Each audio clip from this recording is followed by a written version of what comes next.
know you heard me on the radio. Flexing, she loved the sound of my voice, it's the best 10. Daydreaming of the jazz all day. Pick up the phone late night with Larry K. I know you heard me on the radio. Flexing, she loved the sound of my voice, it's the best 10. Daydreaming of the jazz all day. Pick up the phone late night with Larry K.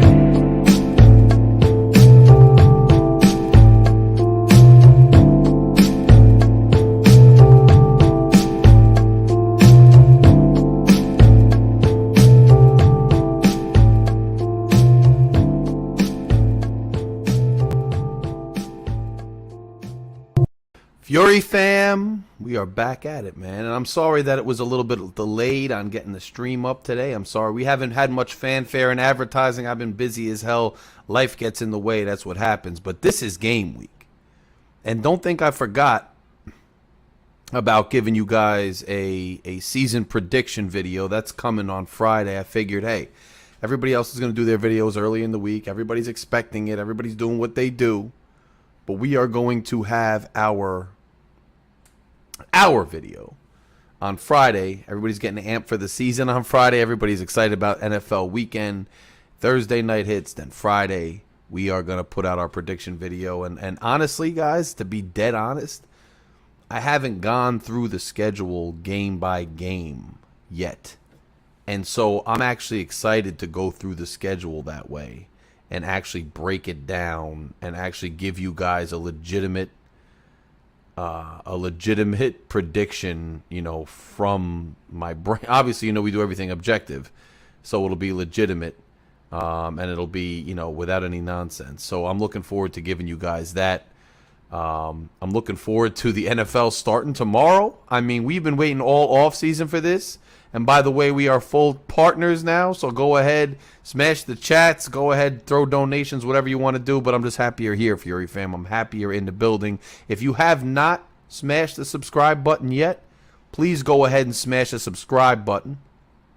If you have not smashed the like button under this video yet, please go ahead and smash the like button. Greg, what up? And I sent you the link, sir, for the panel. Shake's in the back. Shake's in the behind the studio right now kicking. He's about to come on in a few minutes. Polo, what's up here? Blood will be litty all over here in Dolphins land. Now, the Patriots, I can't wait. I think we got a good shot against the Patriots. I'm excited about it. I'm ready to go at the Patriots. I'm ready to take it to the Patriots. I'm ready to put the Patriots on that hot, sunny, sweltering sideline. I'm ready to see them sucking wind. I'm ready to just go all out, man. I'm ready for Miami Dolphins football, and it's a new era.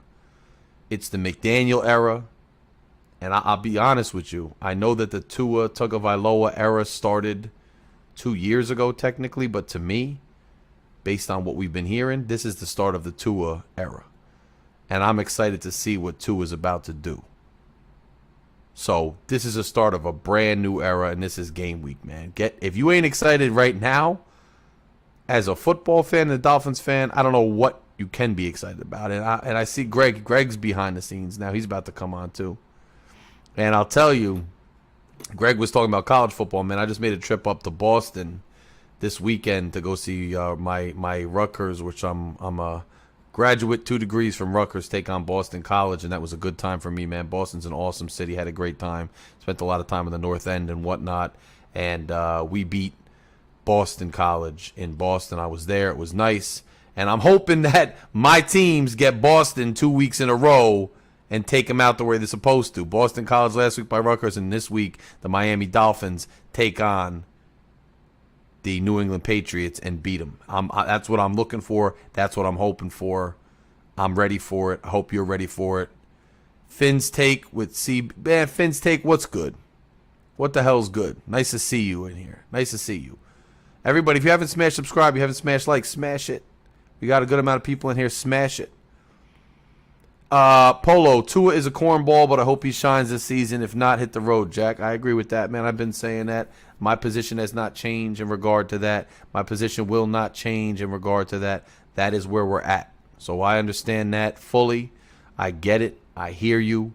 We're going to bring in Shake and Greg right now, and then we're going to bring in the overall panel, man. We're going to have a little discussion, and we'll get back to you. So it's going to be a good show tonight. Probably go about an hour, maybe a little longer, but I think it's going to be about an hour tonight. Depending how things go. If things go over, they go over. We'll go over. It's okay. Fury fam's in the building. We're just talking. It's Dolphins week. We do what we want. Phil, what up, bro? Good to see you. Good to see you in here, Phil. So let's add Shake. Let's add Greg. Let's do this the right way, man. What's up, fellas? What's up? What's going on, man? Greg, I'm going to start with you this week, bro, because you in here bright and early, man. Yeah. How you feeling this week, bro? How was your weekend? How you feeling about the fall? How you feeling about the start of the NFL week and the Miami Dolphins season? How you feeling, brother? I'm feeling great. What a weekend of football from college. Larry, I wish I knew you were going to that game. I had work. I would have gone, but oh, well. Dude, yeah. It would have been cool if you did. Yeah. I am in the BC area. I'm a little fan of BC because I remember my Amer, but my Gators, they beat Utah in a thriller. Right here, walking the Tua jersey or my Tua shirt. The Love it. Dolphin gear I got for Christmas because I'm not buying any Dolphin gear if we win a playoff game. Yeah, let's get ready. Tomorrow, I'm going to be the biggest Rams fan ever. Yes. I want the Rams to demolish the Bills because I hate the Buffalo Bills. Yes. And let's start off nice with a nice Bills loss. Or maybe we get a win in division. It's nice, man. It's and the nice. Jets lose first place in the division once again. Yes. Who are the Jets playing? Do we know? I think they're getting smoked because Joe Flacco started. Oh God, true. That's right. That's right. Actually, Zach's out. I saw it. I saw it. Zach's out at least until week 4. Yeah. So that's good. That's good for us. Sports coming back against the Dolphins. Yes. We'll Well, you know what? Before. I kind of like him coming back right there because he's still a young cat. Like, he hasn't been seasoned. It's a nice little tune-up. Like, our defense is deadly, in my opinion, so I'm not even mad if he comes back. And actually, I think that game is in Jersey. I think I'm going to go to that game. And we have something called the MetLife Takeover every year. A bunch of Dolphins fans from around here go to the Jets game and just flood the place. So that'll be a good time. I think I'm going to be there. I think that'll be a dope time. I might go. Me and my dad haven't decided yet. Bro, if you come down and go to that game, let me know because we'll definitely get up. I'll definitely say what up to you. And I'll be back in that Boston area sooner rather than later. It's a beautiful city, so I'll let you know when I'm back up there. Hell yeah. Shake. What's going on, my man? What's up, Holmes? What you doing, man? How you feeling? You got your what jersey is that? I can't see the number. Ronnie Brown. Ooh, I like that. I like that. Bro. No, man. First off, I want to give a shout out to CBA3. He's in the. If you see him, you know how TD. Every coin, there's two sides to every coin. TD points out the more negative things, aspects of Tua's game. CBA3 is on the other side of the coin where he points out more the positive. So I love when TD and CBA3 debate because they have healthy dialogue. So they're together. They're like one coin. They highlight, one highlights the positive and the other is the negative. So I think CBA3, if you like, it's called Finn's Take with CBA3. Nice. Dolphins content, man. Check him out. I hope he jumps on the panel, by the way. So, yeah, man. The panel's going to open up soon, so I hope a lot of you jump on the panel. I see Bleezy in here. What up, Bleezy? Finn's Take, Phil, Fury fan, man. We're in the building. We're always in the damn building. Shake, how you feeling about? So you a Gators fan too, Shake? Yeah. My Gators are ranked number 12. So you and Greg over here, man. You guys got a lot to pop. Some drinks about this weekend, man. That's good stuff. How you looking this year? What do you think your record's gonna turn out in the SEC there?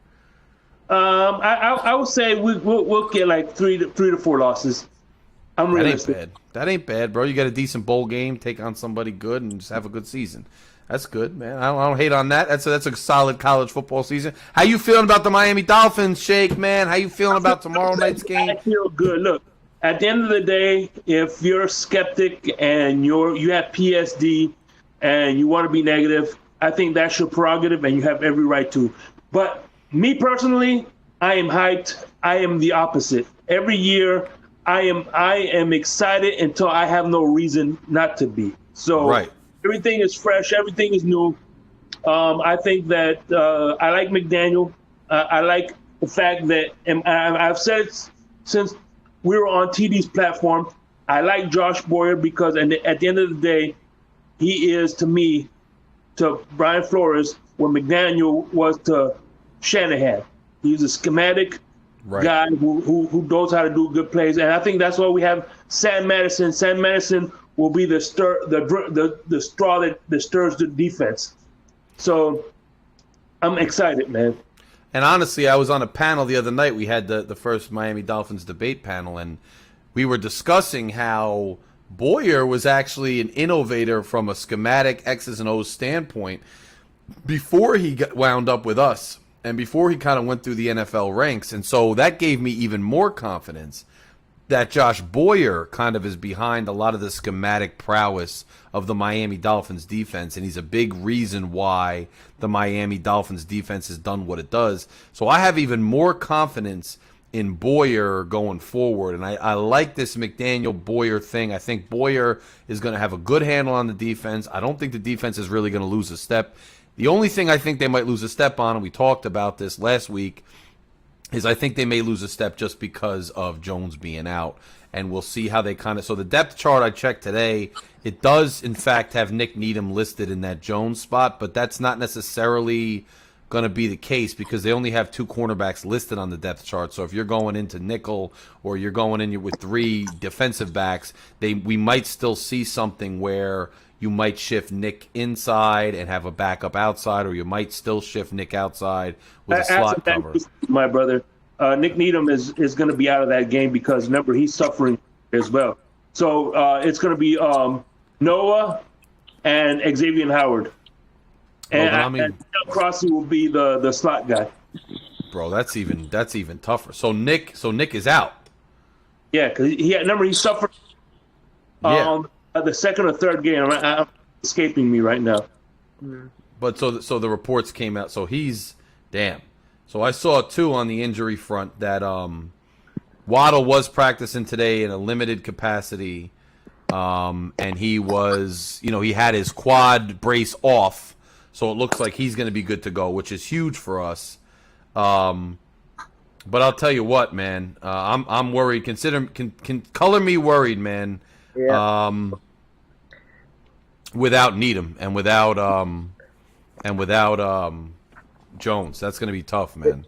If I could just make a quick point here. Yeah. As much as we don't like him here in the Dolphin community, I want Noah Iguodala line up next to Xavier Howard personally for this game to see what he got because we didn't get to see last year. I'm not asking Noah to be like a Hall of Famer or anything. I just want him to like live up to that first round pick hype. That's why I personally would rather see him start, and then after this game, maybe we can be like, yeah, no, it's not it. But that's just me. Either way, right. We're doomed without Byron Jones, but hopefully I'm wrong. Bro, I see here limited participation for the injury report as of this report was today. We have everybody participated. We had Ahmed's participated, Gaskin, Ingold, they all did, and Needham too. Needham participated, even though he had the quad. It was limited though. So do we have a definitive out or probable or questionable list? Does anybody have that pulled up? Because I'm curious about that. I want to know. I think Needham might be a game time decision type thing, but true. I haven't heard anything, so I haven't really paid attention. I have an injury list real quick. I'm gonna look it up for you. All right. Yeah, let's see. Because I'm curious. I want to see. Did they do the designations yet, like questionable, probable? If they have that, Shake, let us know. Because I'm curious about how some of these players are looking because they all participated, but in a limited capacity. And it's all right, here we go. Okay. Running back, Savon Ahmed, heel, limited.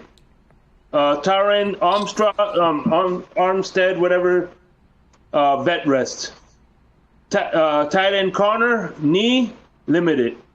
Jamar Chase, groin, limited. They all were limited, by the way. Just get that. Yeah, it seems like that. But we don't have a. Miles Gaskin, neck. Alec Ingold was the hamstring. Nick Needham, quad. Eric Rowe, pectoral. And Jalen Waddle, quad. Those are the ones with the injuries. Okay. The Knicks. So we don't. So as of now, I don't think they've designated anybody as out or questionable or probable. They just are telling us who's limited and who's out. And right now they're all practicing but limited. We don't even know what limited means. Limited could mean that Needham was on a bike, which means he's probably not playing, or it could mean that he was kind of doing, drills and he might play. I don't know. I'm curious to see what that and I don't know do they have to give us a questionable probable? When do they have to give us that by? Because usually they have that. Maybe that comes out Thursday or so. I don't know the league.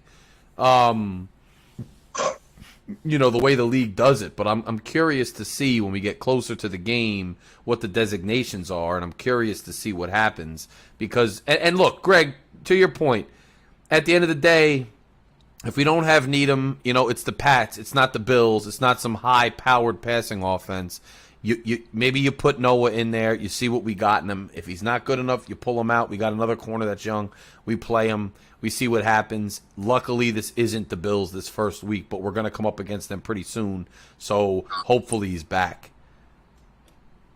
And then Jones, the pup is what? 6 weeks? 4 weeks? 4 weeks, a minimum. So it's at least 4 weeks for Jones. And I thought that there was a chance earlier in the summer that he may return. He hasn't. So I'm hopeful that the additional month is really all he needs because he's just an integral part of the defense. So we will see, and we'll see how much our very good pass rush can make up for, a secondary that's significantly weakened without Jones. But listen, yeah. I think that they put Jones on a pup list because they're like, it's a good excuse to give a player that's on the bubble 4 weeks to see if we're going to keep. I think because once they take Jones off a pup, they got to cut somebody off the roster. Very true. So there's going to be a cut there. So putting him on the list, say even if he's going to be good in 3 weeks, it's just a way that they maneuver the roster spot too, and they get somebody else on the roster, and then they'll play with that when it's time for him to come back. So that's a good point, Shake. But listen, before we go into the panel tonight, I just want to shake it up right now. Shake, you got anything to shake it up with, man? What you got, bro? I'm gonna shake up the shake up. No, you shake it up, bro.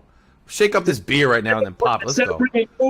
Being that we're gonna today, instead of doing news, I want to get into everybody's one game day ritual and what do you eat on game day? Ooh. And here's my tradition, which I will open up next week if we win.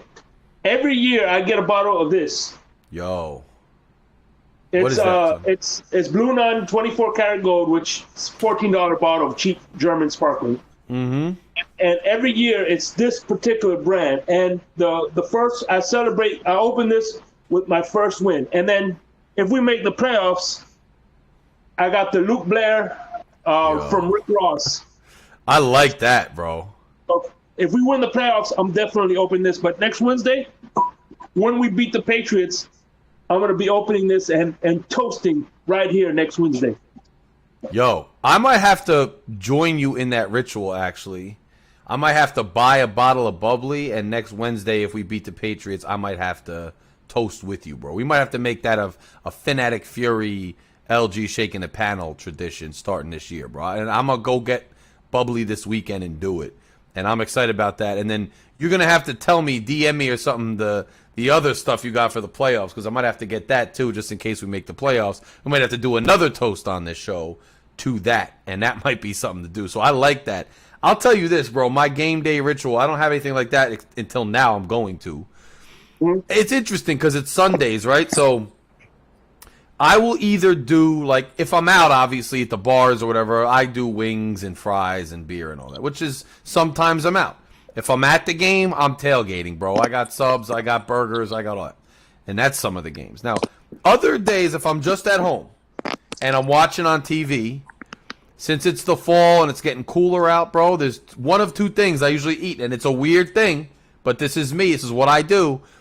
I either make, like, this banging ass, like, taco platter of, like, just all these tacos, beef, you know what I mean? All this stuff, like my own pico de gallo, everything. I put it out early, bro, like 12 noon, 12:30. I start cooking it. It smells good in the apartment, and I got that spread out, that taco spread out during the whole Sunday football.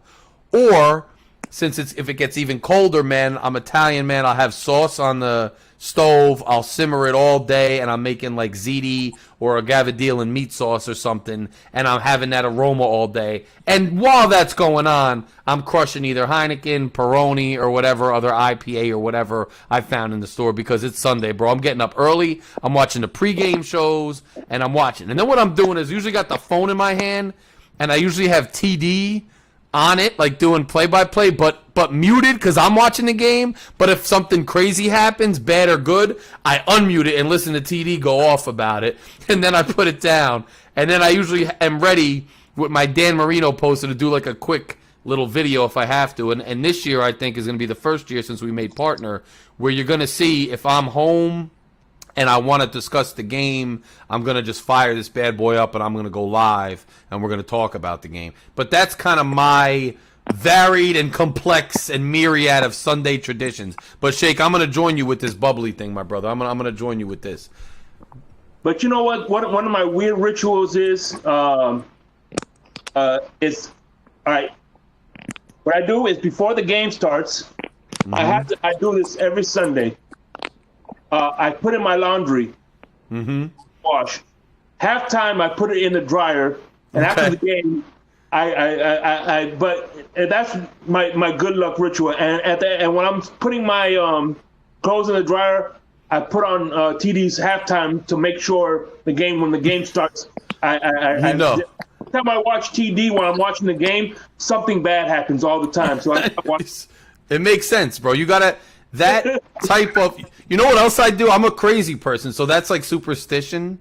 Like, okay, TD, you can't watch him because every time you watch him, something happens. Mine is this: if the announcer says something that would be like a knock on wood thing, like this guy hasn't been injured in years, or he says like hasn't thrown an interception I knock on wood somewhere just because the announcer said it, because I'm like, bro, I'm gonna cover for you right now. Even if the game's recorded and delayed, I still knock on the wood anytime, because you know how they do it. They be like, Sanders hasn't missed a field goal in 17 tries, and then he misses, so I'm like, I knock on the wood, like I'm dead ass serious about it, bro. I got a coffee table, right, with like marble on top and like wood around it, and I will make sure that wood is accessible. So whenever these freaking clowns say something silly and are gonna jinx us, I knock on it. Like, I'm a psycho. Like, and if there's like a girl with me or whatever, she knows like I'm honed in on this game and I'm dead serious about this game. And if they lose, see, here's the thing: if the Dolphins suck, then if they lose, like I don't really care. I'm like, I knew it. But if they're good or like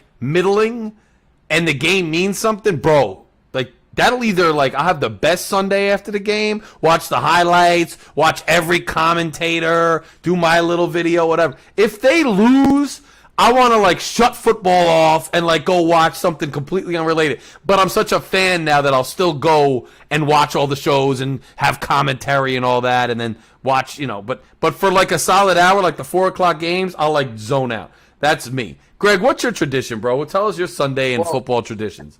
Well, seeing as I'm much younger than you guys, fortunately, I have to work the first half, make the money. True. Because it's time and a half on Sundays. But hopefully, when I'm in that age, I don't have to work Sundays. But, yeah, I watch TD on the car rides home if the game's not on television where I live. So I thank shout out to TD for doing those, because without him, I'd be coming home watching the game halfway. I'm like, oh, what's going on? But, yeah, what was I gonna say? Your ritual. So you got to work. So yeah, I come home from work, watch the game, and then usually if the Dolphins win, I'm on top of the hill, filled with excitement, watching everything. But when the Dolphins lose, it just shuts me down the entire day. I don't want to watch football because my team lost. Because for me, like, oh my god, my sister just came in. Anyway, I just lost my train of thought. Oh yeah. So whenever the Dolphins lose, it just bums me out because I have to wait another week to watch them play again and win. It's not like that where they're on every day, Yes. Yeah, it's rough, and it's coming. It's going to be a week. So it's like when they win and you have a week coming up, it's going to be a fun week because NFL Network. You can watch anywhere, and they're going to be talking good about them, and it's going to be fun and upbeat. Where they lose, that week isn't going to be as fun because you don't want to watch everything like, well, the Dolphins, they're pretty lackluster. We're not scared because everything's whimsical in football and sports fandom. They win, everybody's high on them for a week. They lose, everybody hates them for a week. So when they lose, the week's just going to suck in some ways. You can't wait for that next Sunday to just redeem yourself. It's kind of like I play golf sometimes. It's kind of like golf when you have a bad round. You kind of just want to go right back out, but you got to wait. It sucks. It like dwells on your mind, but...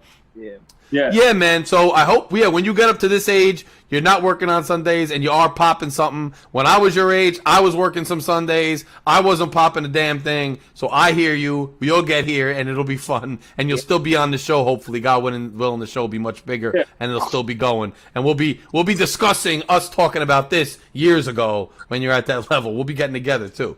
So one of my favorite memories, though, and it depresses me, but when I was living in Miami back in the day, I used to get the Miami Dolphins broadcast. So what I would do is put on the game, put the volume all the way down, and put the Miami Dolphins broadcast for one reason only.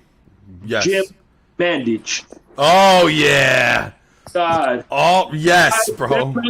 Fucking. All right, Miami.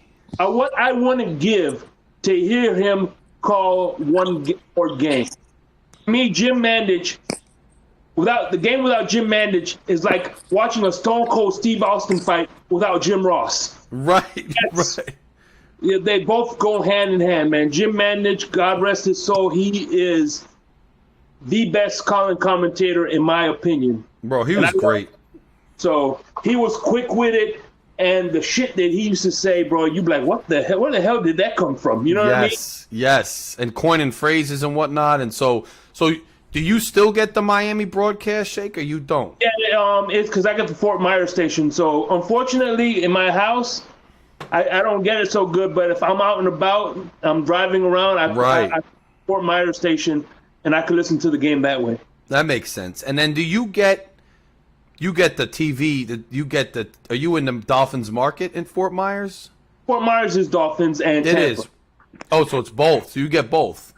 Mm-hmm. When I was a kid, we used to get Philly on one channel and then New York on the other channel. But now it's just New York. So you don't get Philly. What sucks is if the Dolphins and Bucks are both on Fox at the same time, they give preference to the Bucks. See, that pisses me off. See, I remember once, and we're in the New York market, so it makes sense. But I remember like the Dolphins were in OT, and they had to cut to like the Giants or the Jets in the middle of OT, and my father like called up the cable station, even though he doesn't even know the rules. Obviously, you have to show the Jets, but he's like, "You're stupid! How dare you shut off the Dolphins in overtime? You got to be kidding me!" And like hung up. I was like, "Well, that's what they do."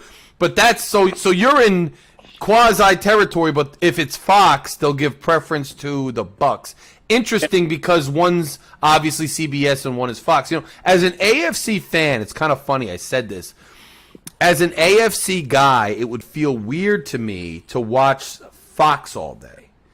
Whereas I think from an NFC person, because I've talked to my buddies who are like NFC fans, they would feel weird watching the CBS broadcast. So it's almost like, even though they're the same league, like they kind of are separate in like the way they approach it and the vibe and the broadcast teams. And I hate having to watch Fox.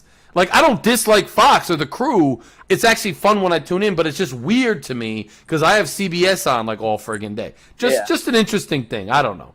Yeah, well, when the Miami Dolphins are on Fox, it's because they're playing an NFC opponent. Yes. So it's not like they're playing an AFC opponent. Right. So it's just interesting when that happens. And by the way, so I have DirecTV, and I'll go to a bar sometimes. When I was younger, I used to go to bars a lot more, and it's fun. But now I lose patience sometimes. Like if they're not playing the Dolphins sound, it annoys me and stuff. And I don't want to hear everybody like talking not about football. So a lot of times I'll either be at a family's house and the Dolphins are on that TV on DirecTV, or I have the app on my TV and I got DirecTV, so I see all the Dolphins games. I mean, one way or another. I don't miss a game, man. So that's me. One way or the other, my Sundays in the fall are watching the Dolphins, and my Saturdays are watching college football. So basically in the fall, I'm locked down on the weekends with football stuff, and that's just my life. But hey, that's why up here, the seasons change. And it's funny because Labor Day weekend just passed, and literally it's so weird that as soon as Labor Day weekend passed, you couldn't have scripted it better. The last 2 days are like rainy and cool and gray, and I was so down. I was like, it's fall, man. And I was up in Massachusetts this last weekend. It was beautiful all weekend. I mean, it was like fall weather. So I got back to Jersey a little hot, but it was fall weather. So I like that. And honestly, now everybody who comes on this panel tonight, the first thing they got to tell us is their Sunday rituals, because I like that a lot, Shake. You shook up the shake-up. And sometimes, so from now on, if it's news stories, it's just going to be a shake-up. But if you're going to do something different, you're going to just say that. We're about to shake up the shake-up. I dig that, man. That's you just creatively innovating on the fly, which I dig. That's why we love you, Shake. That's why you're on here just killing it every week, man. That's it. But I'm actually about to post the link here. Mounty, what's up, brother? I see him saying what up in the comments. I just posted the link. Anybody who wants to join the panel, talk about whatever you want to talk about, man. First thing you're going to do is tell us your Sunday ritual. Tell us your season ritual. Tell us what you like to do. Tell us what you're getting into this Sunday. I'll tell you, this Sunday I'm going to be at my mother's house with my family. We're watching the game. Everybody's a Dolphins fan for the most part. We about to go all in and just chill all day and just watch Miami and hopefully watch them beat New England and Mac Jones, who they act like is so damn good because they just want him so badly to be the new Tom Brady, which he's not going to be. They need to relax with Mac. And this is the war of Alabama, and I'll tell you what, I'm feeling pretty damn good about our boy Tua Tagovailoa. For real, for real, for real. Gio, what up, man? So, listen, I'm about to bring... What is that? What do we got? You got what is that? It's porterhouse. You about to cook that on Sunday? Oh, yeah. I just hope I'm able to watch the game from work because it's going to be on CBS up where I live because it's New England. Right. If I am able to get it because the NFL app was now NFL Plus, hopefully I'll be able to watch it at work. Hell yeah, bro. Now, hopefully you will be. Now, let me bring in Mounty real quick, man. Mounty, what's up, brother? What are you doing? How you feeling, man? What's good, gentlemen? What's good? What's good? What's up, bro? Tell us, first of all, about your Sunday ritual before we get into some Dolphins talk, bro. What's your season Sunday, whatever ritual, bro? Well, typically on Sundays, usually that's my family day. Mm-hmm. So I spend more time with my wife and kids and stuff like that. And we just kind of we barbecue a little bit and, you know, family time. Because usually throughout the hustle and the bustle throughout the week, you don't really have time to really kind of engage with each other. It's just like, you know, hey, how you doing? I'm out. Work. Yes. So you got to put some time aside to like reconnect. I hear you on that. Do you guys watch the game together, or you don't even worry about that? You focus. She'll do it. She'll do it because I like it, and you know, part of that compromising thing. But she's not really a big football fan, but she knows especially about my fans. Right. I know. See, I believe that. I believe that, bro. So, but I'm looking forward to our season opener on Sunday. You know, I have a lot of apprehension, somewhat, just basically the unknown. Right. But I believe we're in good hands. I think from hearing McDaniel speak and how he handles I love it how he handles the media. Me too, bro. Me too. He basically turns their bullshit right back at him. Like, me too. I mean, it's like, you know, the media, when they start to poke and prod and, you know, cast dispersions, he's like, well, did you just not answer your own question? Bro, it's true. Right. I love his candor and me too. Handling of the media. I mean, I just love it. Me too. I like it a lot, bro. And I gotta say, like, that's one of the things that people say he has a certain interesting demeanor. It's a little offbeat. It's not the same as always. It's unique. But at the end of the day, bro, I like it. I think he's sharp. I think he's smart. I think some of the times there's bad takes like, oh, he came off weird or this and that. And quite frankly, I actually just think he's waiting to parse his words properly, to answer the question properly and as detailed as possible while dealing with the nuance entailed in the question. I like this dude, bro. I like this dude, and I'm hesitant at first because he has that OC nerdy demeanor, but I like this cat, bro, and I'm kind of excited to see what he does with this squad, and I'm very, very excited for this Sunday, man. I think we match up pretty well against the Pats these days, and it's at home. It's in the heat. You know how we do in those September games. I'm excited for it, so let's see what happens. I also think that I'm willing to bet this guy's a chess player. Mm-hmm. He's very tactical in how he handles certain situations. You know what I mean? Yes, I agree. He absolutely covers for his players at all. 100%. I mean, completely. A totally 180 from Brian Flores. I will tell you that. Yes. I hope, like, and that's what's interesting. Even though I liked Flo, like, this is a complete change up, and I think maybe we needed it. So we'll see how it goes, and we'll see what it does for the squad, man. I'm hyped.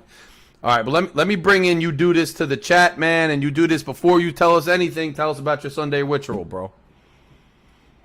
Hey, what's up, guys? You can hear me? We can hear you. All right, cool. Sundays, well, I live in New York, so I have to do the Sunday ticket, and I don't have DirecTV, so I have to get it on my phone. So last year before that, I used to just watch it on those illegal sites that would stream it. Yes. Last year, I was like, you know what? I actually want to watch it on, like, the big TV, just not have to worry about the loading issues and it freezing and all that stuff. I just wanted, so I went out and got a Chromecast. And I played it on my phone, and then I Chromecast it to the TV. Yes. And I have, my little setup in the living room. I got the big TV. I got the table there. So I'll probably usually order, like, a pizza or something. I love it.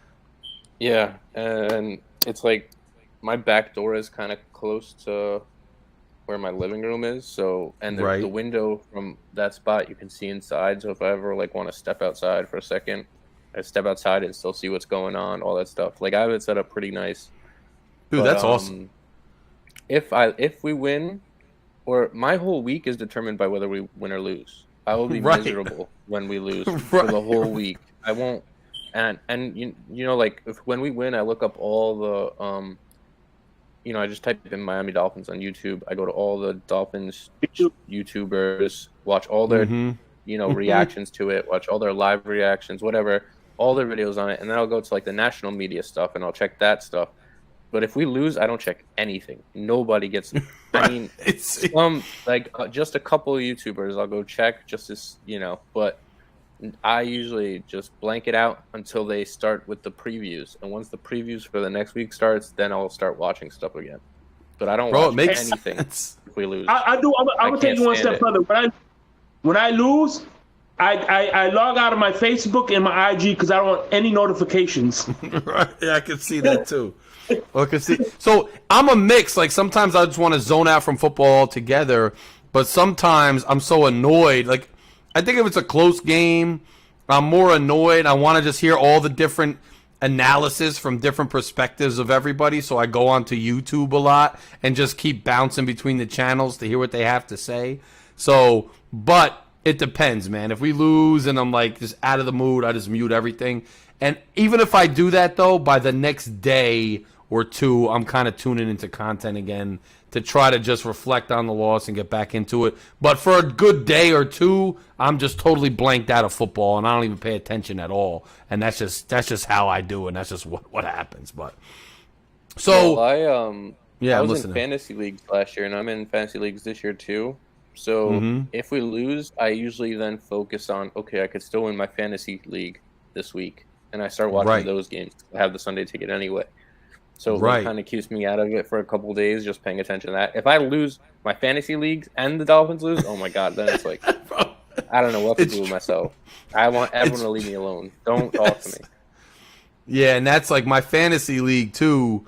I'm only in one, and I've been in it for like 13 years. But when I get into that thing, and at least if I can follow players on that and I'm winning, it's something to fall back on. But to your point, if I'm losing that too, yeah, I don't want to talk to anybody because football has so much to do with my life on weekends. It is what it is, man. I'm not ashamed to say, man. It's just, this is how it is. But You Do This. How you feeling about Sunday, man? About the Dolphins specifically against the Pats? I'm nervous that I'm not worried, if that makes sense. I'm worried that I'm not worried. Like, for the last about month and a half, it's felt like a foregone conclusion. And, like, I think of it, if I just think of the game, I'm just like, I just think we're going to blow them out. I don't think they can compete with us. I don't care that they're the Patriots. Their luster's gone. Don't be intimidated by them, whatever. But then the fact that I feel that way worries me. Like, that's not a normal Dolphins fan feeling. And we have to get accustomed to having so much talent on this team, because even when the years we were pretty good, we didn't have superstars like we do now. We've never had superstars like this. I mean, Waddle. Not on offense, Hill. like Hill. No. Yeah, no. And even Waddle, specifically offense. Yeah. We haven't had and a even Hill or a Waddle. No. Even an Edmonds or a Mostert. Like, we haven't had the guys like that. So it's like weird. It's weird because they give me the confidence, but then it's like a weird feeling where I feel like I shouldn't be confident because of how, Right. how the past has been. Yes, and because you're a damn Dolphins fan, you've been through this stuff before, and it's a pain in the ass. Jarvis, what up, man?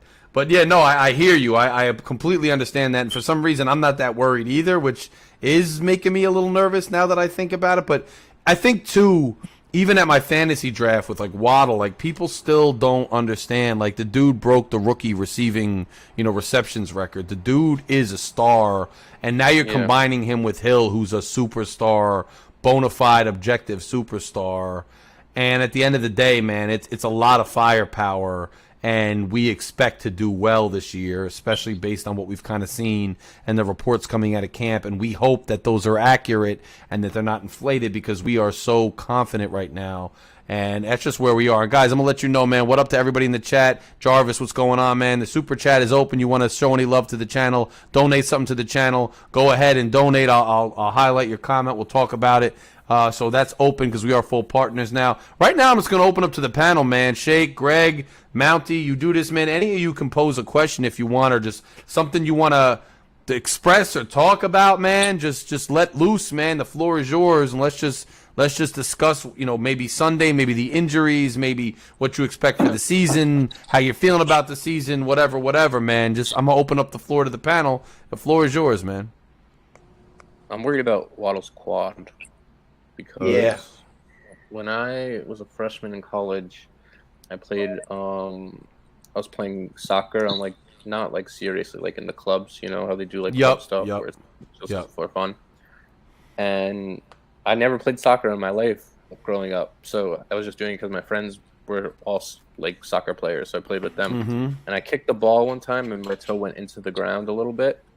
I've had that happen. It's something to my quad where it was hard to walk, and it lasted for weeks. But it was one of those things where once the day it got better, all of a sudden I was 100%. But until that point, I was 50%. I couldn't run, I could barely jog. And if it's a lingering thing like that, it scares me because we need him to be explosive. That's the point of offense: speed, explosiveness. That's what we need. Right. We can't have lingering things hampering them down, and that worries me a bit.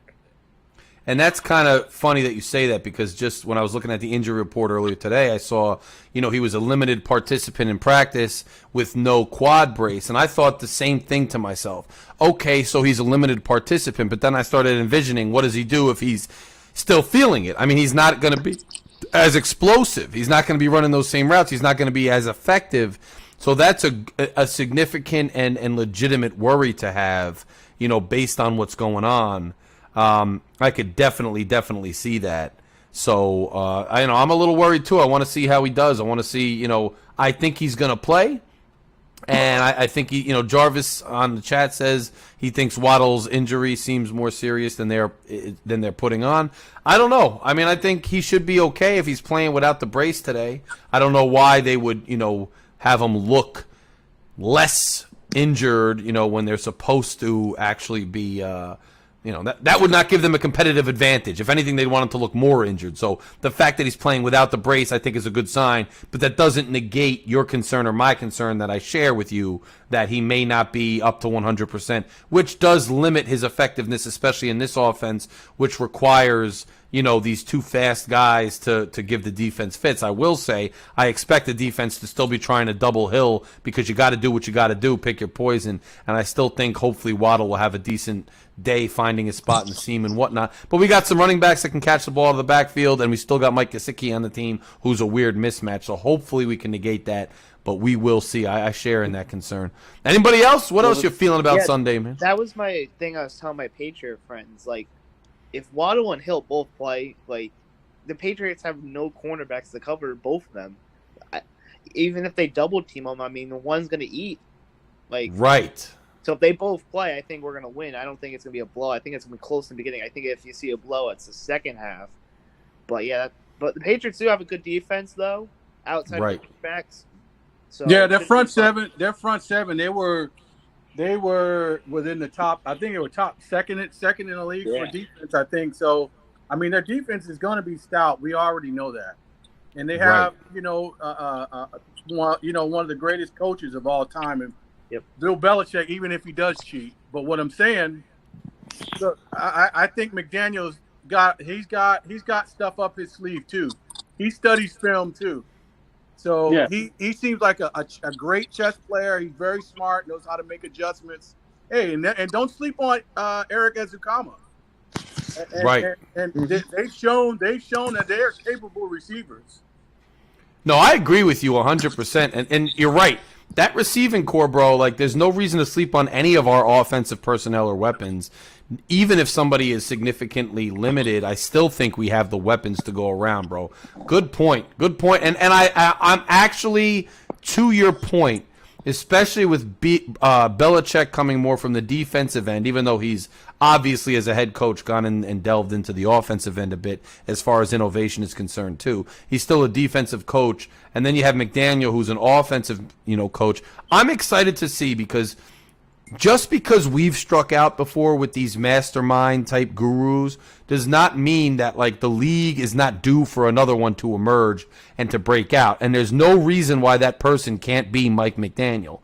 So I am very excited to see him play chess and to go toe to toe with Bill Belichick and to see what his game plan is and to see them match wits and see who comes out on top. I'm very excited because, like I said at the beginning of the show, it's the beginning of an era. It's the McDaniel era. It's in my opinion, the true start of the Tua era, and it's really the start of a new era. So I really am hyped, curious, and a tad bit butterfly nervous to see these two guys match wits and to see. It's going to set the tone because if McDaniels is here for the foreseeable future and you assume Belichick's here for the foreseeable future, what's their interplay going to be? What's their record going to be? We know what Flo did with Belichick. What's it going to be? And this kind of sets the tone. Game 1 of a season down in Miami in the heat. Let's go.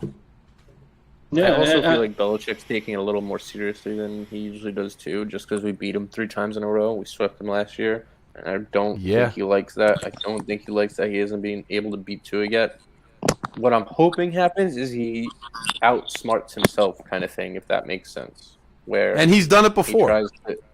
He tries to be complicated and complex and get cute with it, and he gets a little too cute, and it backfires. That's what I'm hoping happens, but. I would antagonize it. I would put that out all week long. 2 or 3-0 against Bill. Just keep it in his head. Just make him focus on it because I don't see that as bulletin board material. I see that as a him personal thing.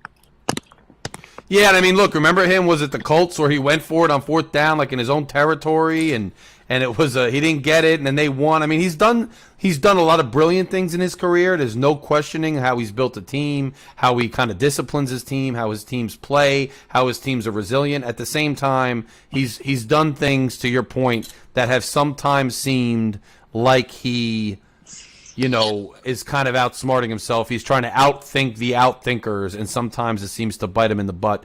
I could see it. I don't know if that's going to happen this time, but I could see it. And we have a comment in the section. So basically, Tua got 2 years of practice, Larry. Look, you guys know my opinion on this thing. To me, Tua's got to show us something. I'm not going back on that. But I'm just saying it was a weird situation. He had the hip problem. The O-line wasn't good. The coach and the owner clearly didn't believe in him to the fullest extent. And now I think they've turned the page as an organization and said, we're going to go all in and actually give this kid a chance. He's fully healed. And this coach is somebody, if anybody can work with him and innovate and use the pieces, and some of the parts to make something happen, it's this coach. That's kind of why I say it's the beginning of an era. But don't mistake that, figure of speech and that excitement from me for going back on, the fact that we've seen what we've seen the last 2 years. So I'm just not going to be a hater like all the time. You guys know my objective opinion. We know everybody. I know Shake's. I know Greg's opinion. I know you do this opinion. I know Mounty's opinion. I mean, we've been over it. So you guys know where I stand. I'm just, excited about it because I do think it's the first time he's really got all the support collectively around him to see what he can do. And it doesn't negate what happened the last 2 years, but I think it's kind of the beginning of really getting to see what he can do. And I still think that it comes down to this year, but let's see what the hell happens. That's all I'm saying. Hey, this is year number 3. This is usually on average how long it takes for rookie quarterbacks to kind of come around, to really spark, to come into their own. So, this is year number 3. Plus, McDaniel's scheme is at least from what I've seen in San Francisco and Atlanta. Like, look, that if you have the pieces, this offense is a pain in the ass to defend. Right. I'm going to tell you that right now. And then when Atlanta, because if you look at Atlanta when they played New England for the Super Bowl, New England could not do anything with their offense at all. Right. Not at all the first half. Anything with their offense. The reason Atlanta lost that, and that pissed me off, was because it's Vegas. It's money. There's no way. They were destroying New England. Mm-hmm. So all of a sudden, the second half, all the laundry comes on the field. All the holding. Get out of here. Good point, bro. We've seen that. We've seen that before, haven't we? Exactly. Get the fuck out of here with that shit. Yeah, we've seen that. I mean, I think Atlanta too took their foot off the gas. That was Atlanta's Super Bowl. Yeah, and they should have won that. They deserved to win that. My boy Sanu was on that team, man.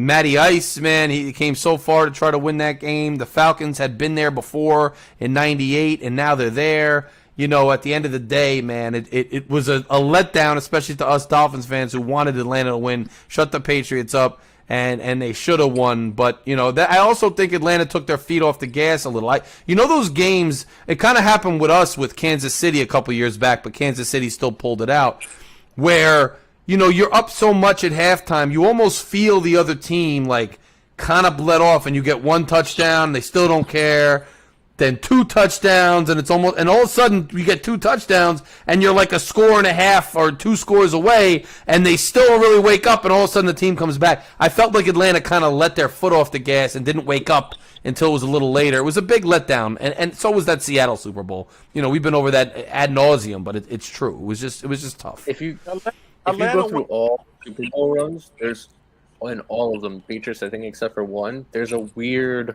call or a funky play like the Seattle one, like some weird thing at some point that they got through on. Like, it's so weird to think how lucky they've gotten throughout the years. Yeah, it really is. About the Patriots, they're the league favorite. They're the league favorite, especially when they had Tom Brady. One, you stack Tom Brady, you hit him wrong.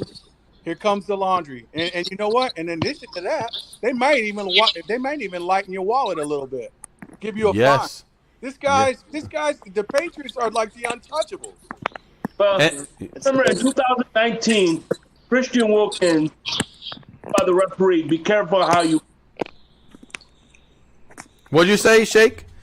Christian Wilkins was told in 2019 by the referees, be careful how you hit Brady.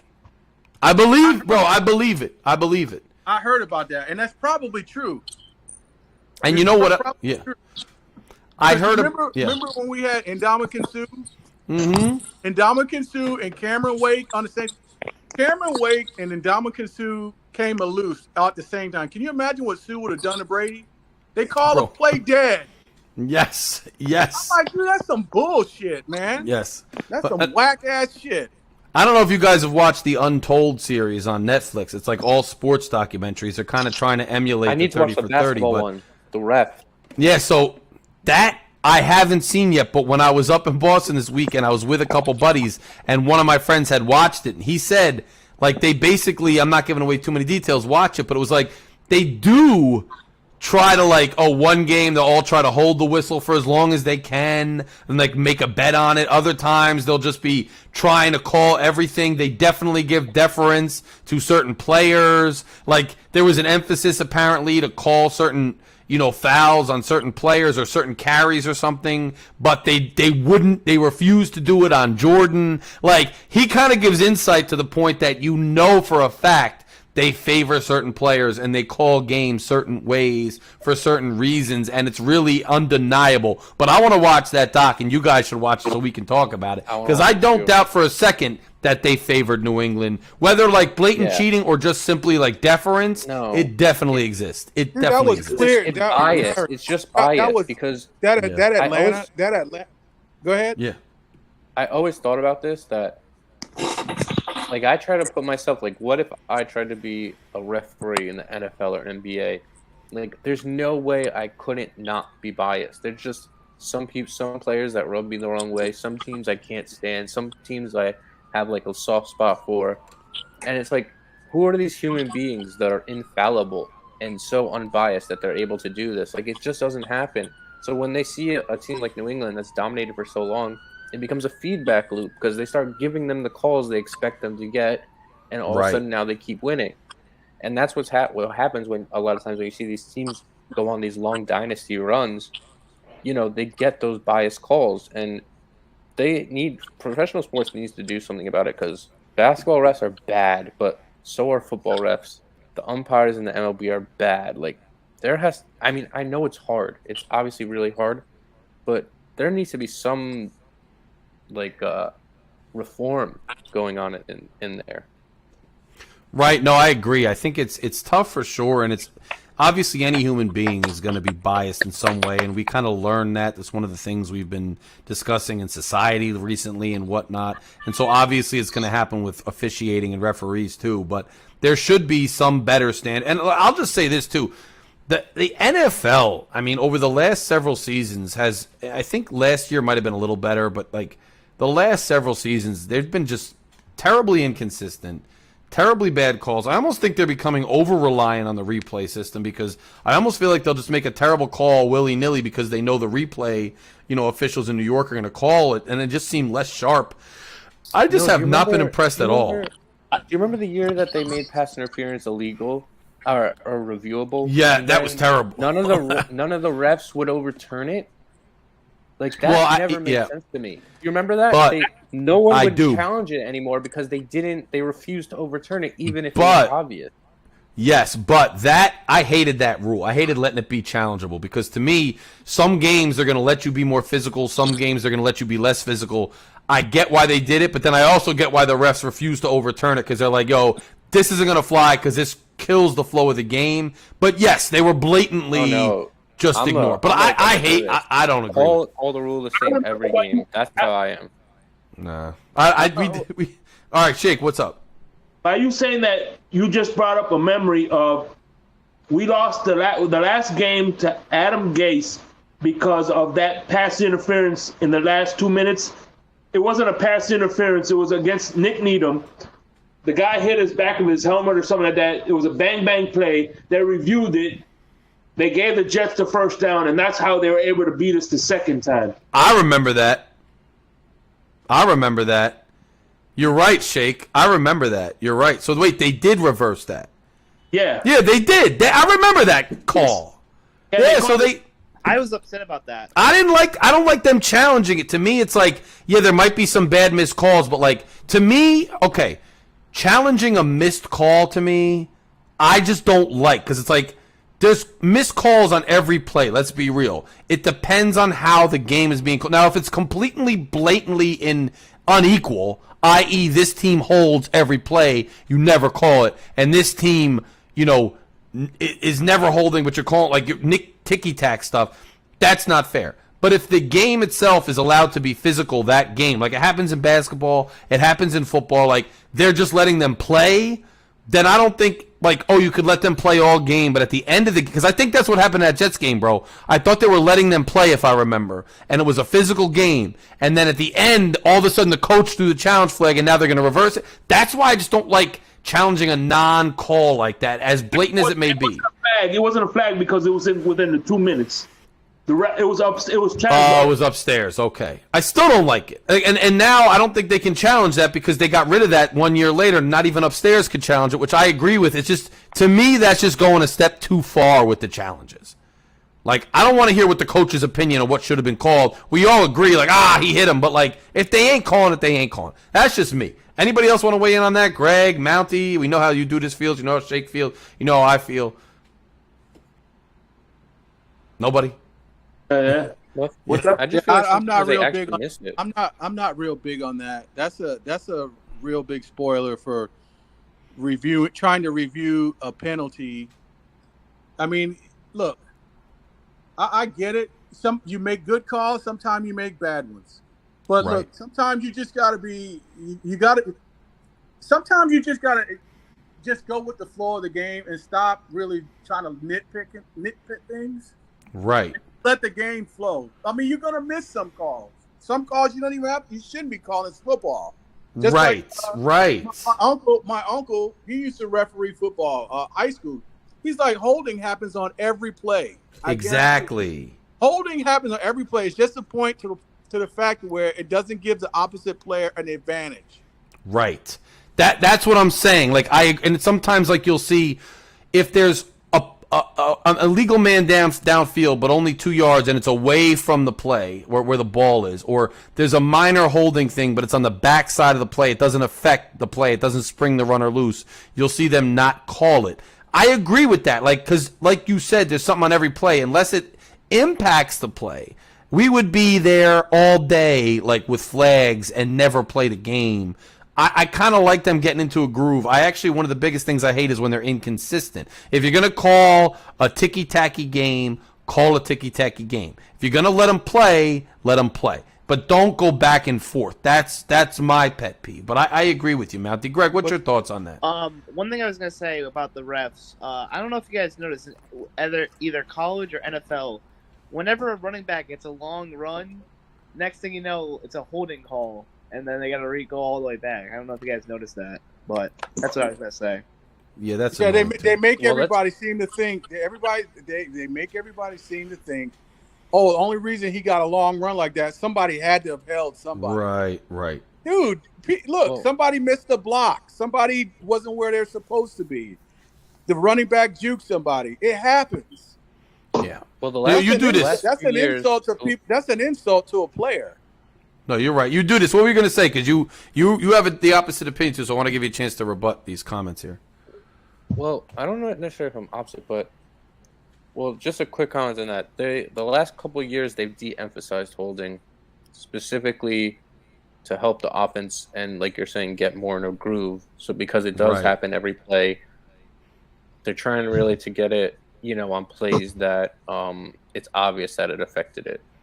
Right. Now, last year, I think it started last year. They kind of started a system where they have people watching as the game goes along, and if they see an obvious mistake, they'll call down to the ref. Like, say you threw a flag, they're able to check it while, like, in real time, and call down to him, hey, you call, I don't know what you're trying to call there, but it's not a penalty, and they'll pick the flag up. Or, like, we saw it in our game when they went out of bounds. They would Waddle reached the ball and he got the first down, but they marked it short of the first down. They called down, or it was Gesicki. They called down and then said, no, that was a first down, give them the first down, and they changed it to a first down.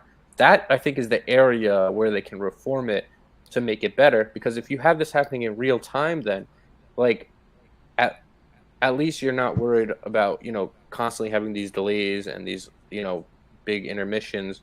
It can happen as the game and keep that flow going.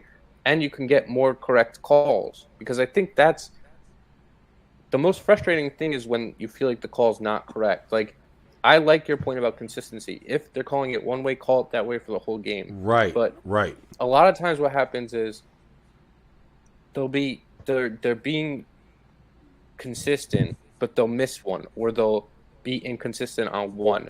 And I think you should be able to say, hey, the game, we've let this go. Here are the other examples we've let this go. That's why we're going to pick this flag up. And I think that should be okay, because I think fans would understand that. Do you know what I mean? Yeah, that makes sense. They try to keep this air of, like, objectivity that's just clearly not there. Like, they're trying to sell you something that's not there. You can't be 100% objective. No one's a computer. So accept the fact that there's a human bias element and work into the system to make it the best system possible.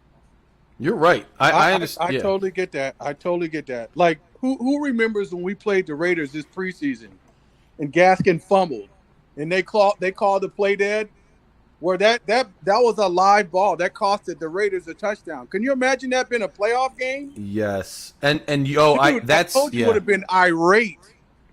There's stuff like that. Like, there's, subjective calls.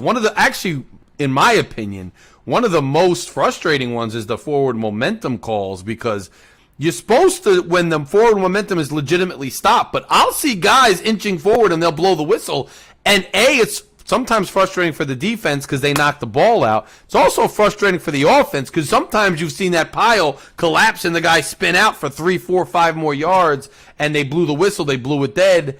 And so that's another subjective call. But I guess when you're dealing with human beings, you're dealing with human beings, and it's just how it is, and we got to just deal with it. But refereeing and officiating in the NFL, especially over the last decade or so, in my opinion, has been very, very frustrating. And I think part of the problem is they keep trying to alter the rules of the game, and not only alter the rules, but you do this to your point.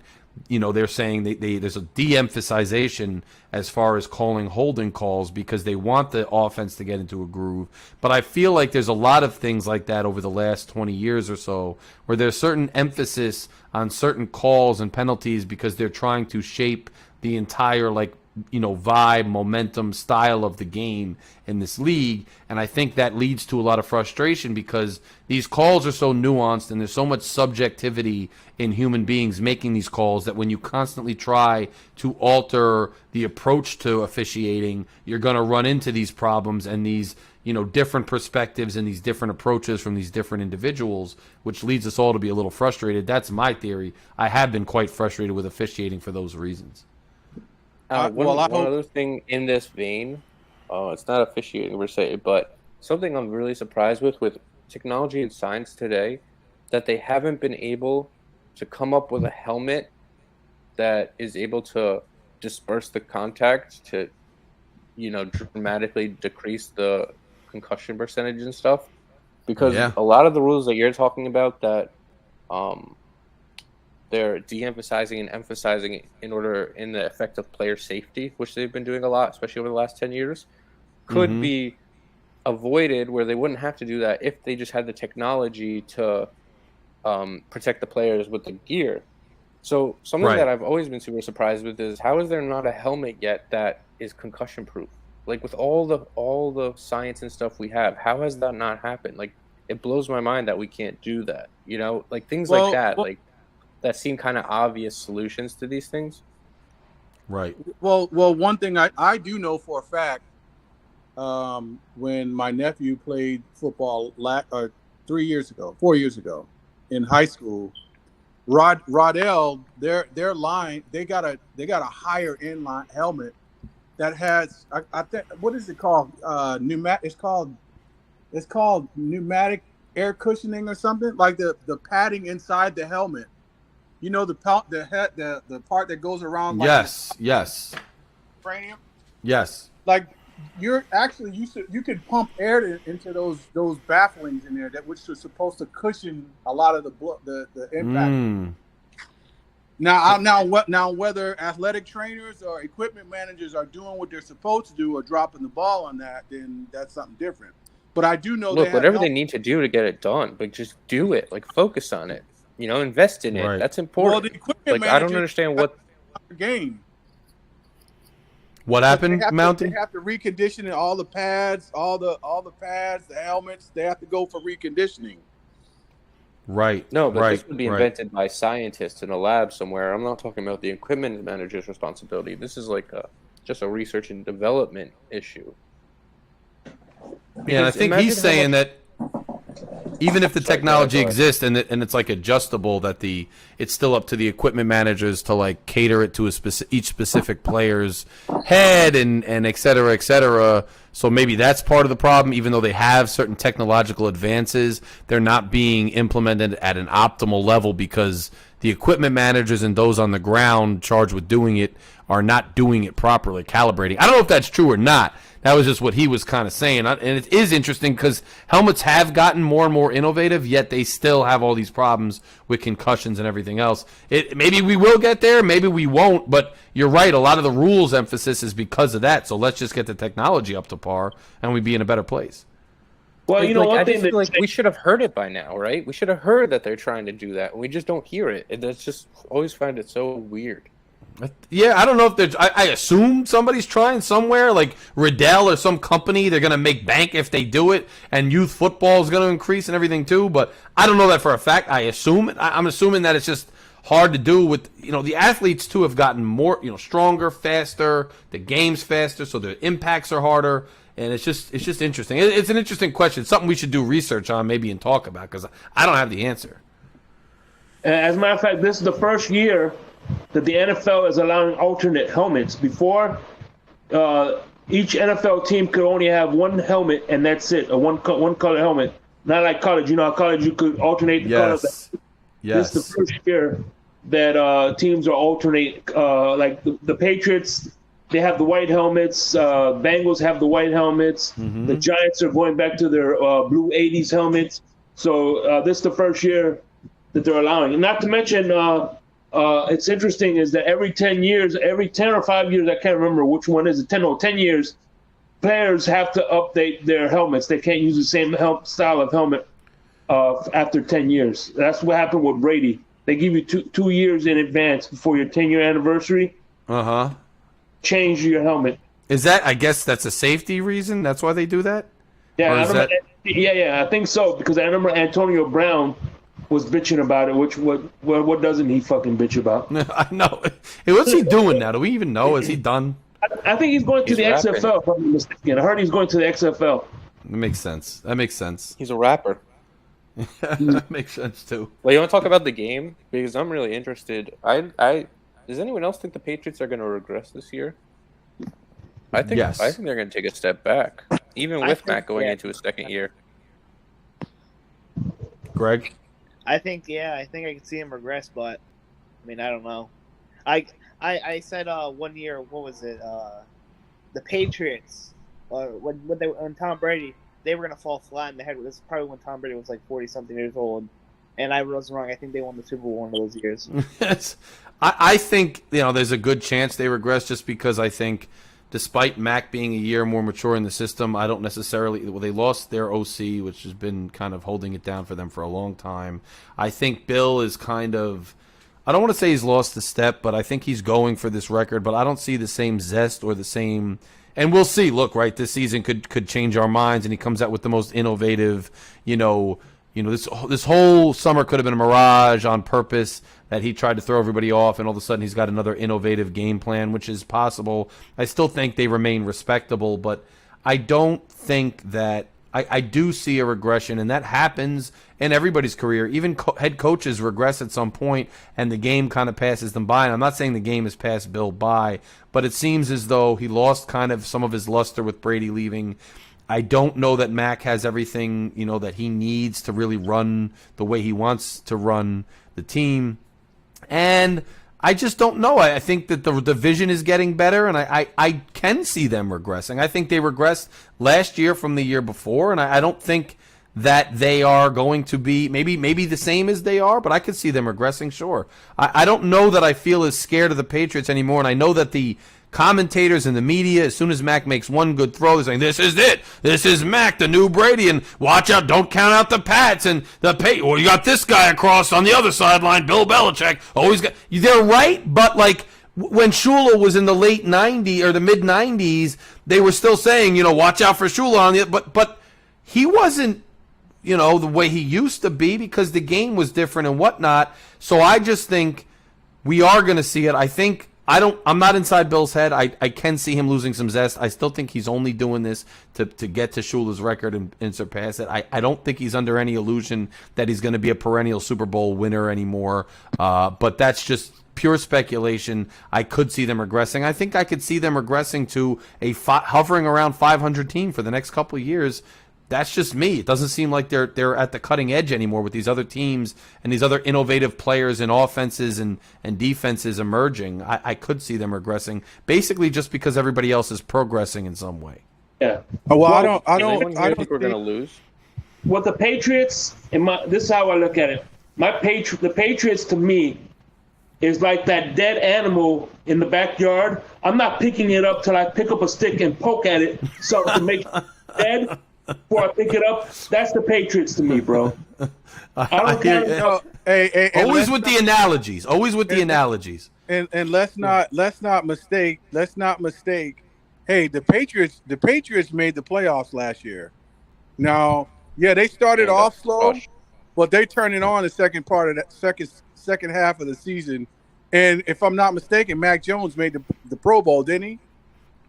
Yep. Well, yeah, and but he that was was kind of fugazi. It's part And of that, the whole, I mean, I give credit where credit's due, but I thought that was kind of nonsense. He makes it, and Waddle doesn't make it. Yeah, it's fugazi.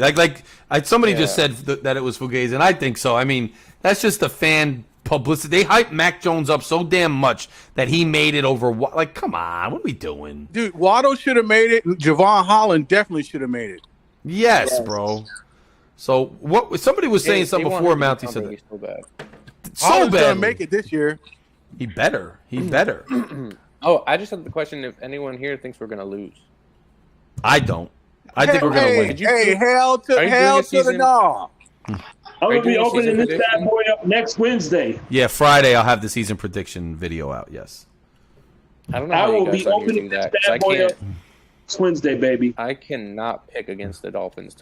I can't. How can you? I don't get it. I could do it on certain games, but it ain't gonna be this one. That's for sure. Because I can't. I can't have that part of my brain wanting to be right competing against my fandom. Do you know what I mean? So it's like, no, we're going 17-0. I don't care until I see us lose. No, I hear you. And by the way, Raph says 7-10 the Patriots unless Tua snaps and balls out. Oh, he's saying we're 7-10. I don't know, Raph. Clarify what you're saying. Says, what's up? Use a big stick on New England, my guy. He says, watch out for that animal. Animal spring to life. And then Roney says the NFL should still fear the Patriots without Brady like the NBA does for the Chicago Bulls without Jordan. I mean, you could fear them, but the Knicks beat them. I mean, I don't know. I mean, without the Bulls without Jordan, they were good. They were good. They were formidable, but they didn't win the championship. So I don't know. And the Patriots haven't even gotten that far without Brady. So I still don't think it was all Brady just because Brady had success elsewhere, but I do think Brady was more of a part of that success than we than we wanted to believe. And Raph says we're going to be 7-10 due to QB play. So I think that's somebody brought up. I think it was Ronnie brought up the NBA, saying how we shouldn't fear like Michael Jordan when the Bulls were the Jordan. But if you want to stick to the NBA. Look at the Spurs. If it wasn't for Greg Popovich being the coach of the Spurs, that team would have been a lottery team last year. Right. So there's coaches that's why I don't think take away Belichick and maybe they suck. They're not gonna suck. I'm just saying take away Brady and take away some of the innovative, momentum they had a decade ago and a decade before that. And I don't know that I'm scared of them, and I do think they regress. But the Patriots regressing is not meaning they're like a top 5 pick. The Patriots regressing means they're like hovering around 500, like trying to make the playoffs. And I see that kind of being the perennial state of them going forward. That's how I see it. And I think the Bills have a lot to do with that too. Biggest performers this year, I think. Stat predictions. I think Hill's going to be a beast. I don't have a stat prediction out of my back pocket right now, but I think he's going to do well. And I think I actually think Waddle's going to surpass what he did last year just because all the attention going on Hill. I expect a huge season out of Waddle, honestly. I think they're going to key in on some of the run elements that we have. They're going to key in on Hill. Hill's still going to do well, and Waddle is just going to smoke people, man, because Waddle... He's got the toughness, too, the run after the catch, the possession element. He was kind of acting as a possession receiver half the time last year, even though that's not necessarily his skill set. So he could do it all, man. And I think it's going to be a big season for him, a coming out year. I think one of I dare him. I dare I'm the most Patriots. interested on. Mm-hmm. All right, let me ask y'all a question. Wait, hold on. I want to say something. I didn't know if you wanted to talk. Mountie, were you going to say something? No, go ahead. Oh, okay. I think the thing that I'm most interested to see is how we balance out the run and the pass game, because clearly our best skill set is our pass catchers, but McDaniel is a run first mentality, so that finding that balance is going to be probably the most interesting thing to figure out this season. Once they find that perfect balance, I don't know who we can't beat. I think we can beat with anyone. No, I see that now. And if I'm not mistaken, I think it was McDaniels that said they're going to run the ball 30 times a game. And Darrell Bevel, he's a running guy too. So that was kind of like minds think together for McDaniels to bring him on, because I mean I dare the Patriots to go single high on us. I dare them. No, I agree, bro. I agree. I dare you. I'll cash app some motherfuckers around here. I dare you to go single high on us, especially on a 4 wide or something, or 3-by-1. I dare you. Right. No, I agree, bro. I agree. Tua's gonna look like Alabama. Let it fly. Yes. So shake. What was your question? This is for everybody on the panel. What was your favorite Patriots-Dolphin game? I'll start mine off by saying it was Monday night.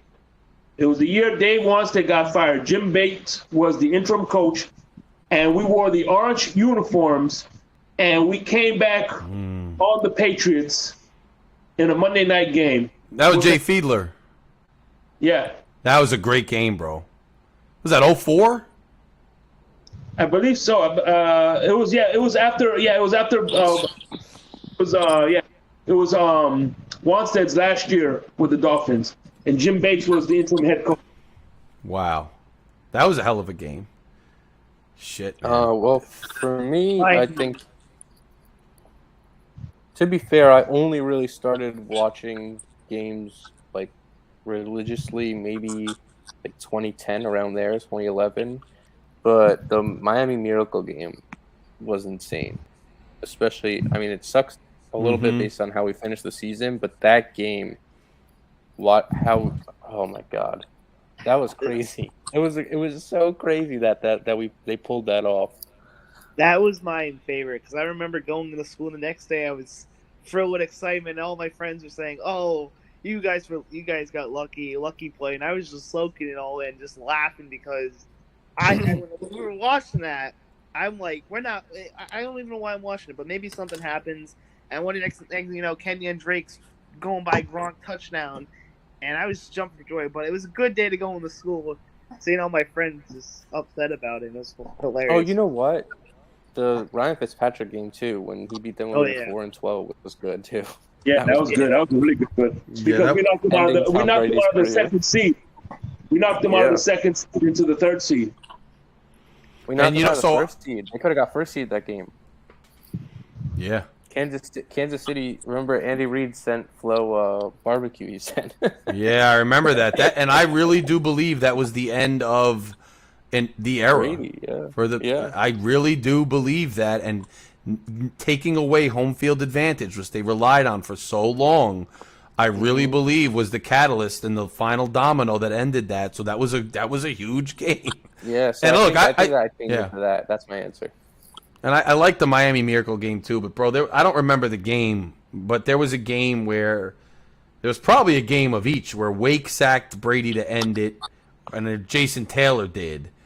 But I forget this was in Jason Taylor's like second stint with us, where he was just hitting Brady again, sacked him towards the end of the game when we won, and Brady wrote an actual like a letter of recommendation for JT to be a first ballot Hall of Famer.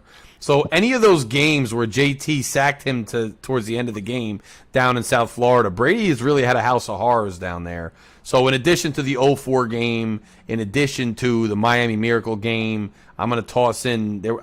I know there was one where Wake did it, and there was one where Taylor did it, but it was the end of the game, man. It was like the last player, third down or whatever. They brought him down. It's just beautiful to bring Tom Brady down in a clutch moment like that and get the W.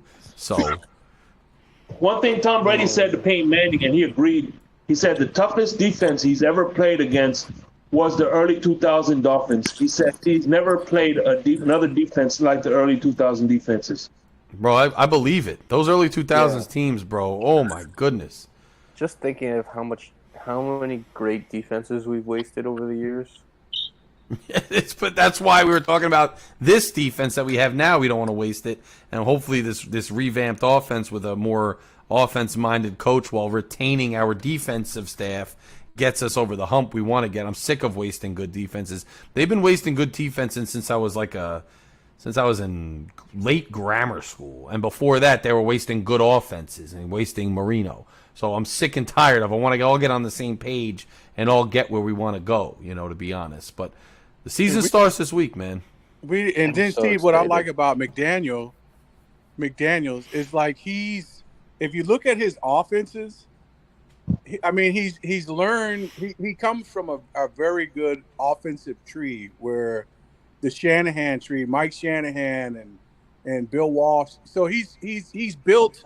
Him and Kyle Shanahan built a wonderful offense that it combines a few systems and a lot of concepts to where if you don't really understand on defense, if you don't really understand the nuances, you're going to get your ass kicked. Yes. You're going to be confused. And I told a lot of people in San Francisco, they were 9-7 and they went to the NFC Championship game. With they had a quarterback that didn't have a big arm. They didn't have a lot of good talent around him, but the system, right, and solid defense. The right. system. It's just like if you look at them, all the fakes and the sweeps and the quick throws and the action and shit like that, dude. That's a nightmare to try to defend, especially when you got speed everywhere. No, you're right. You're facing, you're chasing a guy that doesn't have the ball because it was a fake reverse or something like that. Right. No, you're right. You're right. And so it's we'll see what happens, man. And I'm excited. I'm excited for it, bro. I'm excited for this season. I know all you guys are. Let's get the final words in from the whole panel. What you're looking for in this Sunday and what your expectations for the season are. I'm coming out with a season prediction video Friday. I'll talk a little more about that in a minute. But what are your guys' final thoughts until next week, man? Let's go Rams. I want a blowout. I want the Rams to score 100. I hate the Bills so much. Ravens, same thing. I want 100 on the Jets. Dolphins, let's get this dub. Let's get first place in the division. As far as season goes, playoffs. That's basically a playoff win. If we don't get a playoff win, I am going to say the season was a failure, but that's what I got. Let's go Dolphins. Let's get this dub. Let's go. Let's go, Greg. Get me hyped. I'm going to go get that bubbly tomorrow so I can toast with shake next Wednesday. Let's go. Appreciate it, guys. I'll see you guys next Later, week. Greg. I have had butterflies for about a month now about this game starting because I'm so excited.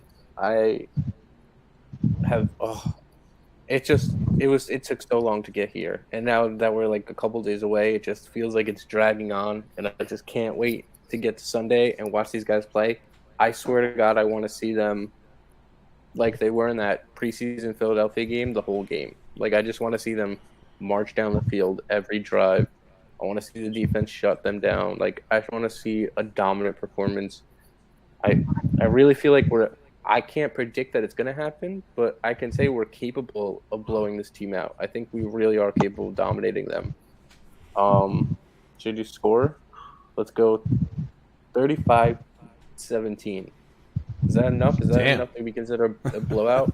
I think so. 28-14. I just want dominance. Dominance. Yeah. That's what I want. I'm so excited to watch this team go to work. And I like it. I'm excited. Listen to Larry talk about a win next week. Yes, me too. Me too. I'm gonna just keep it simple. You hear it from me, Mountie fans, on this day right now. I see us winning 13 games this year. I don't care. It's mind over matter. I don't care what our schedule looks like. Any team that can be beat. So it's any given Sunday. So I see us with 13 wins. Fins up, and let's do it. Let's go, Mountie, man. Thanks for coming on again tonight, brother. We will talk again soon. Hopefully we're popping something next Wednesday, man. And all right, brother. All right, brother. Talk to you later, bro. Peace. Peace, bro. Well, I'm going to sweet too. Number one, 31-24. And we're going to go 12-5. And the one loss, I know my boy Crypto, Dolphin fan, said this, but I didn't copy him. They're going to lose to the game they should. Dolphins have a game, a Dolphins game. It's going to be to the Detroit Lions because Dan Campbell is going to have his revenge game. Oh. I got a Lions fan friend too. I'm gonna have on here, so that's gonna be an interesting thing. That's gonna be an interesting week, guys. Thanks for tuning in again, Fury fam. Love everybody. getting ready for the season. I'll give you my prediction for this game and every other game this Friday. Expect a video, a pre-recorded video with my predictions for the season. Please tune in. If you haven't yet, subscribe to the channel. Smash the like button. Every Wednesday at 7, we will be here all season long discussing Miami Dolphins football. But you can expect a lot more Sunday night videos. You can expect other tidbits here and there. The season's starting, and when the season starts, this channel ramps up its content. So get ready to tune in. Tune in with me Friday for my season predictions. Let's get it. Miami Dolphins, fins up, Phin-Addict Fury, Fury fam all day. I will talk to you guys very, very soon. Have a great night and have a great game day.